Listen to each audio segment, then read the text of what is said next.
আসসালামু আলাইকুম। কেমন আছেন বন্ধুরা?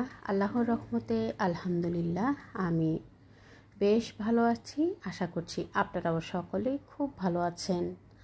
বন্ধুরা, আজ আমি তৈরি করে দেখাবো ভ্যানিলা আইসক্রিম। খুব সহজ পদ্ধতিতে হোমমেড ভ্যানিলা আইসক্রিম আমি যেভাবে তৈরি করি সেই পদ্ধতিটাই আজ আপনাদের সাথে শেয়ার করব।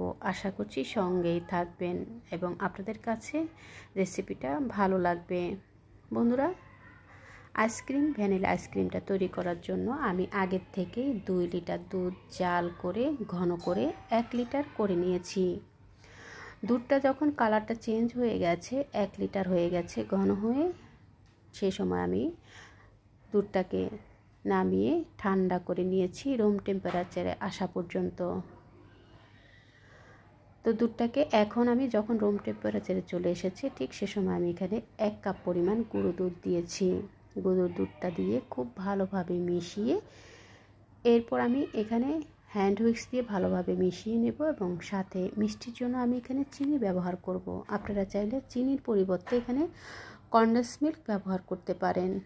তো আমি আমার টেস্ট মতো 1 কাপ পরিমাণ চিনি দিয়েছি। দিয়ে এখন আমি ভালোভাবে মিশিয়ে নেওয়ার পরে এখানে আমি দিয়ে দিলাম কর্নফ্লাওয়ার। আমি এখানে 3 টেবিল চামচ কর্নফ্লাওয়ার দিয়ে দিয়েছি। দিয়ে খুব ভালোভাবে মিশিয়ে নিয়েছি।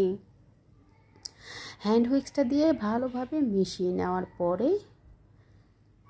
এরপর আমি এখন চুলায় বসিয়ে দেব।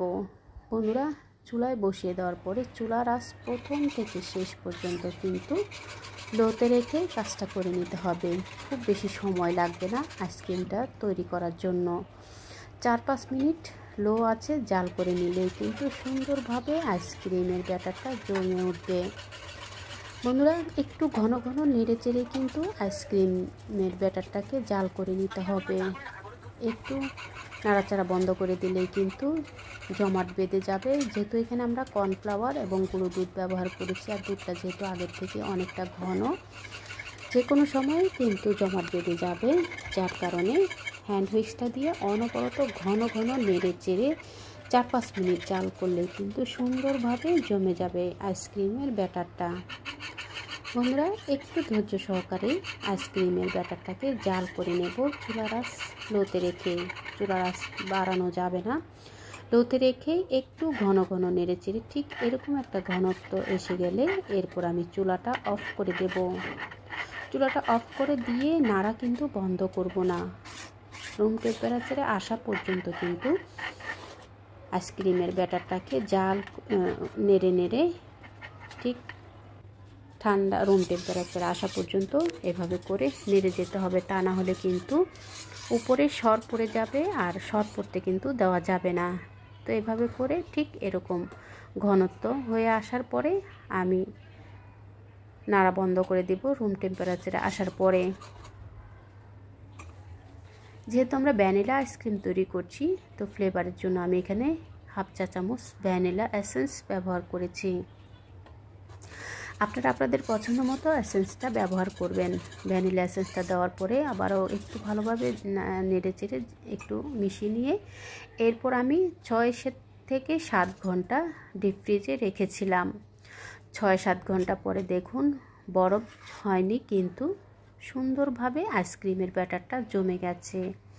ঠিক এরকম যখন জমে গিয়ে ঘনত্ব হয়ে আসবে, ঠিক সে সময় আমি একটা বাটিতে ঢেলে নেব।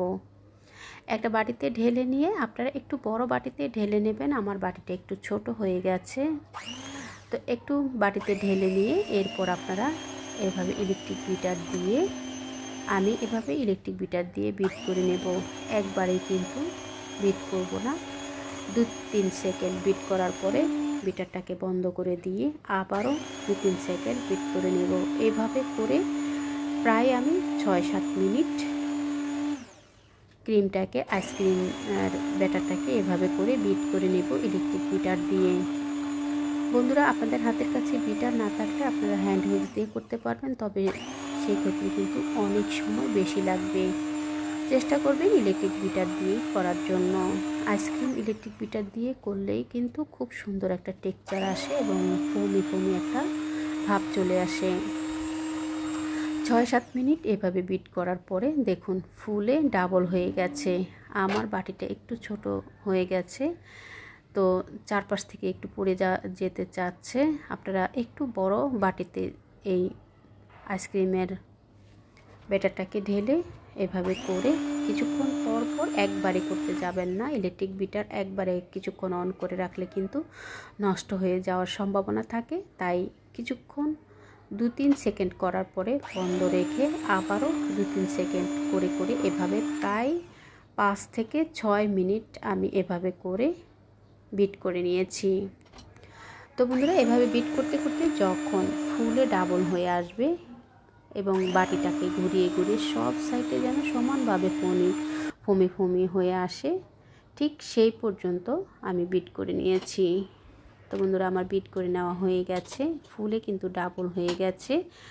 এই ভ্যানিলা আইসক্রিমটা খেতে কিন্তু ভীষণ সুস্বাদু, আর বাইরের থেকে কিন্তু চড়া দামে কিনে আমরা খেয়ে থাকি। এভাবে যদি আমরা ঘরে খুব সহজ পদ্ধতিতে তৈরি করি আপনজনদের জন্য, প্রিয়জনদের জন্য, তারা খেয়ে কিন্তু ভীষণ খুশি হবে। আর এটা যেহেতু তৈরি করা অনেক সহজ, আর খুব সহজেই কিন্তু ঘরেই আপনারা হোমমেড ভ্যানিলা আইসক্রিম তৈরি করে নিতে পারেন। এখন আমি মোল্ডে সেট করে নেব। মোল্ডে সেট করার জন্য আমি এখানে গোল রাউন্ড শেপের 1 লিটারের একটা বাটি নিয়েছি। আমি 2 লিটার দুধকে জাল করে ঘন করে 1 লিটার করে নিয়েছিলাম। সেই 1 লিটার দুধ দিয়ে কিন্তু ভ্যানিলা আইসক্রিমটা তৈরি করছি। সেই 1 লিটার দুধ দিয়ে 1.5 লিটার আইসক্রিম তৈরি হবে। তো বন্ধুরা, আমি গোল রাউন্ড শেপের মোল্ডে প্রয়োজন মতো কিছুটা ঢেলে নিয়েছি, প্রায় 1 লিটারের মতো ঢেলে নিয়েছি। 1 লিটার ঢালার পরে আমি বাকিটা অন্য মোল্ডে সেট করে নেব। ঠিক এরকমভাবে বাটিতে ঢালার পরে বাটিটাকে একটু টেপ করে নেব। এরপর ঢাকনা দিয়ে ঢেকে আমি 7-8 ঘন্টার জন্য ডিপ ফ্রিজে রেখে দেব। বাকি যে আইসক্রিমটুকু ছিল, ব্যাটারটুকু ছিল, সেই ব্যাটারটুকু আমি 1/2 লিটারের একটা বাটি নিয়েছি। 1/2 লিটারের বাটিতে ঢেলে সেট করে নিচ্ছি। তো বন্ধুরা, দেখলেন তো খুব সহজে 1 লিটার দুধ দিয়ে কিন্তু 1.5 লিটার আইসক্রিম তৈরি হয়ে গেছে। 1 লিটার দুধ থেকে 1.5 লিটার আইসক্রিম তৈরি হয়ে গেছে। দেখলেন তো বন্ধুরা, কত সহজে কিন্তু তৈরি হয়ে গেল আইসক্রিম ভ্যানিলা ফ্লেভারে। খুব সহজ পদ্ধতিতে আজকের এই ভ্যানিলা ফ্লেভারের আইসক্রিমটা তৈরি করেছি। আশা করছি আপনাদের কাছে ভালো লেগেছে। বন্ধুরা দেখুন, আমি সারা রাত রেখেছিলাম। তো আপনাদের হাতে সময় না থাকলে কমপক্ষে 6-7 ঘন্টা রাখার পরে আপনারা আইসক্রিমটা সার্ভ করতে পারবেন। তো আমি দেখতে ভালো লাগার জন্য এখানে কিছু রিঙ্কেল দিয়ে এবং কিছু পেস্তা বাদাম কুচি দিয়ে আমি সাজিয়ে দিচ্ছি। আপনারা চাইলে এমনিও কিন্তু আইসক্রিমটা পরিবেশন করতে পারেন, তবে দেখতে ভালো লাগার জন্য আমি কিছু রিঙ্কেল এবং কিছু পেস্তা বাদাম কুচি করে দিয়ে এভাবে করে একটু গার্নিশিং করে নিয়েছি। খুব সহজ পদ্ধতিতে আজকে ঘরোয়া পদ্ধতিতে হোমমেড আইসক্রিম ভ্যানিলা আইসক্রিম তৈরি করেছি। আশা করছি আপনাদের সকলের কাছে আইসক্রিম রেসিপিটা খুব ভালো লেগেছে।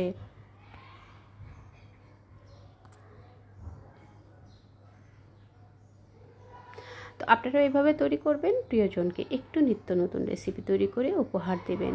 তো বন্ধুরা, আমি যে 1/2 লিটার করে নিয়েছিলাম সেটাও জমে গেছে সুন্দরভাবে। তো এভাবে করে আপনারা আপনাদের প্রিয়জনকে ঘরোয়া পদ্ধতিতে বাসায় সুন্দর সহজভাবে ভ্যানিলা ফ্লেভার আইসক্রিম তৈরি করে দিতে পারেন। আমি এখন একটু সার্ভ করে দেখিয়ে দিচ্ছি। ফ্রিজ থেকে বের করার পরে 4-5 মিনিট এমনিতে রেখে পরবর্তীতে সার্ভ করে নেবেন। এতে করে খুব সহজেই আপনারা আইসক্রিমটা সার্ভ করতে পারবেন। খুব সহজ পদ্ধতিতে আজকের এই ভ্যানিলা আইসক্রিমটা তৈরি করেছি। আশা করছি আপনাদের সকলের কাছে আইসক্রিম রেসিপিটা ভালো লেগেছে। ভালো লেগে থাকলে একবার হলো তৈরি করবেন, প্রিয়জনকে একটু নিত্য নতুন রেসিপি তৈরি করে উপহার দেবেন। যারা এতক্ষণ ধৈর্য ধরে রেসিপিটা সঙ্গে ছিলেন সবাইকে জানাই অনেক অনেক ধন্যবাদ। পরবর্তী রেসিপি দেখার আমন্ত্রণ রইল। দেখা হবে পরবর্তী কোনো রেসিপির সঙ্গে। সে পর্যন্ত সকলে ভালো থাকবেন। আল্লাহ হাফেজ।